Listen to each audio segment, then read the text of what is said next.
میرے بھائیوں، مناجات الہی سے لذت کا چھن جانا کسی سزا سے کم نہیں ہے۔ اس شہنشاہوں کے شہنشاہ کا ذکر ہو، احکم الحاکمین کا ذکر ہو، اس کی حمد و ثنا ہو، اور ہمیں لذت نہ آئے تو یہ کیا ہے؟ یہ ایک سزا ہے۔ آج لمبی لمبی راتیں ہونے کے باوجود ساری ساری رات ہم کروٹیں بدلتے رہتے ہیں، نیند نہیں آتی ہے، لیکن کبھی 2 رکعت پڑھنے کی توفیق نہیں ہوتی۔ یہ سزا نہیں ہے تو پھر اور کیا ہے؟ مناجات الہی سے لذت کا چھن جانا، لمبی لمبی راتیں کروٹوں کے ساتھ گزر جانا، اور 2 رکعت نماز پڑھنے کی توفیق نہ ہونا، یہ کسی سزا سے کم نہیں ہے۔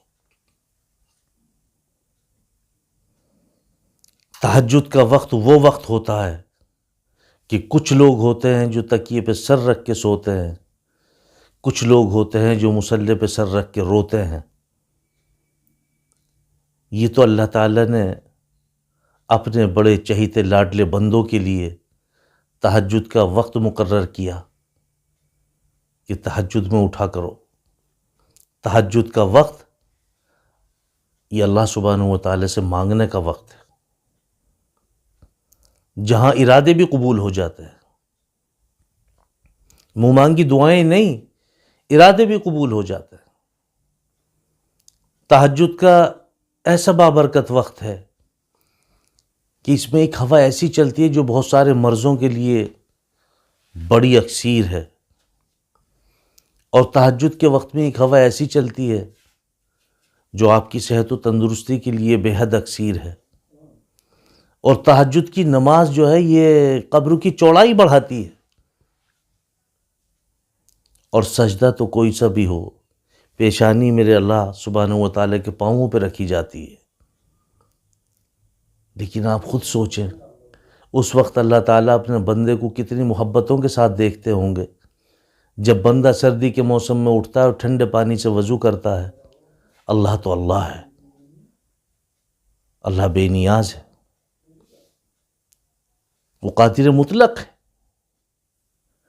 اس وقت پہ کیا آپ کو عطا فرما دے کچھ پتہ نہیں۔ میرے بھائیوں، 5 وقتہ نمازیں ہماری ہاتھوں سے نکل رہی ہیں، تہجد کی نماز تو بہت دور ہے۔ وقت ہوتے ہوئے، سب کچھ پتہ ہوتے ہوئے، نماز اس سے دوری ہے، قرآن کریم کی سے دوری ہے۔ یہ تلاوت قرآن کریم سے دوری آپ کو پتہ نہیں کتنا دور لے جا رہی ہے، آپ کو بہت دور لے جا رہی ہے۔ میرے بھائیوں، قریب آ جاؤ، قرآن کریم کی رسی کو مضبوطی سے پکڑ لو۔ حضرت علی رضی اللہ تعالیٰ عنہ کا قول ہے کہ جب میرا دل چاہتا ہے کہ میں اللہ تعالیٰ سے باتیں کروں تو میں نماز کی نیت باندھ لیتا ہوں، اور جب میرا دل چاہتا ہے کہ اللہ تعالیٰ مجھ سے باتیں کرے تو میں قرآن کریم کی تلاوت کرتا ہوں۔ آج ہم اپنے گھروں میں دیکھیں قرآن کریم کتنے پڑھے جا رہے ہیں، سب بند کر کے رکھے جا رہے ہیں۔ اور اب تو رواج ہو گیا، پہلے سے رواج ہے، قرآن شریف لیا اور مسجد میں رکھوا دیا۔ ارے اللہ کے بندو، دیکھو تو صحیح مسجد میں جا کے کہ کتنے قرآن کریم کھل رہے ہیں، کتنے پڑھے جا رہے ہیں۔ وہاں تو پہلے ہی بند رکھے ہوئے ہیں، پہلے ہی بند رکھے ہیں۔ بھائی، قرآن کریم بند رکھ کے آپ اللہ تعالیٰ سے برکتوں کی نیت رکھیں، بہت مشکل کام۔ اللہ تو اللہ ہے، کریم ذات ہے، کچھ بھی کر سکتے ہیں، لیکن قرآن کریم کو بند رکھ کے برکتیں حاصل کرنا یہ کوئی عقل مندی نہیں ہے۔ قرآن کریم کو پڑھو، برکتیں تو آٹومیٹک آئیں گی۔ جس کی کتاب ہے وہ خود برکتیں عطا فرما دے گا۔ اور دنیا کے تمام مسلمان قرآن کریم پڑھے ہوئے ہیں۔ آپ کہیں گے لو میاں کیا بات کہہ دی؟ ہاں، سب پڑھے ہوئے ہیں، فرق اتنا ہے کسی نے پورا پڑھا، کسی نے آدھا پڑھا، کسی نے 2-4 صورتیں پڑھی، کسی نے 1 صورت پڑھی۔ اگر کسی نے الحمد شریف ہی پڑھی ہے اور اس کے یاد ہے، میں آپ سے یقینی طور پہ کہتا ہوں، دعوے کے ساتھ کہتا ہوں، فجر کی نماز کے بعد قرآن کریم کھول کے صرف الحمد شریف کو ہی پڑھیں انگلی رکھ کے، کچھ دن کے بعد میں اس کے اثرات مرتب ہونے لگے، کچھ دن کے بعد میں اسی کے اثرات مرتب ہونے لگے گے۔ میرے بھائیوں، قرآن کریم کی رسی کو مضبوطی سے پکڑ لو، اسی میں عافیت ہے۔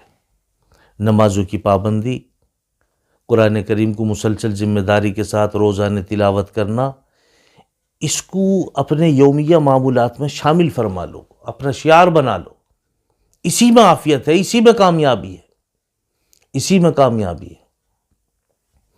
آج نمازوں سے دوری، لمبی لمبی راتیں ہونے کے باوجود، اور یہ بھی آپ سمجھ لیں مستقل تہجد کی قضا پر بھی سوال ہوگا۔ یہ مجھے یاد آ گئی بات، مستقل تہجد کی قضا پر بھی سوال ہوگا۔ بہت لوگ ہیں روزانہ نیت کرتے ہیں انشاءاللہ آج اٹھیں گے تہجد پڑھیں، ساری زندگی ہو گئی نہ اٹھتے ہیں نہ تہجد پڑھ پاتے ہیں۔ میرے مصطفیٰ صلی اللہ علیہ وسلم نے فرما دیا، وما کان بعد صلاۃ العشاء فہو من اللیل، عشاء کی نماز کے جو سلام ہے وہ تہجد کی نماز کا آغاز ہے۔ بس جو لوگ تہجد کی نماز پڑھتے ہیں، وہ تہجد کی نماز کی نیت کرتے ہیں اور پڑھ نہیں پاتے ہیں، وہ عشاء کی نماز پڑھیں اور پھر اس کے بعد میں 2 4 6 8 جو بھی اللہ توفیق دے دیں وہ رکعت تہجد کی نیت سے ادا کر لیں، اس کے بعد اپنا گھر جائے سو جائیں۔ اگر وقت پہ تہجد کے وقت پہ آنکھ کھل جائے تو 2 رکعت اور پڑھ لیں، اور اگر نہ کھلیں تو آپ کی یہی نماز تہجد کی نماز ہو جائے گی۔ یہ جو آپ نیت کرتے ہو انشاءاللہ آج اٹھیں گے اور تہجد پڑھیں گے، ساری زندگی ہو گئی نہ اٹھتے ہو نہ پڑھ پاتے ہو، آپ کے لیے میرے مصطفیٰ صلی اللہ علیہ وسلم نے یہ آسان کر دیا کہ عشاء کے بعد میں جو بھی 2 4 رکعت آپ پڑھ سکتے ہو تہجد کی نیت سے آپ پڑھ لو، آنکھ کھل جائے تو پڑھ لینا تہجد، نہ کھلے تو آپ کی یہی نماز تہجد کی نماز میں شامل ہو جائے گی۔ اس لیے میرے بھائیوں، نمازوں کو پابندی کے ساتھ پڑھو، قرآن کریم کو مسلسل ذمہ داری کے ساتھ روزانہ تلاوت کرو، روزانہ تلاوت کرو، دیکھو پھر اس کے اثرات کیسے مرتب ہوتے ہیں، کیسے گھر میں برکتیں آتی ہیں، کیسے رزق دروازے توڑ کے تمہارے گھروں میں داخل ہوتا ہے۔ اللہ عمل کی توفیق نصیب فرمائے۔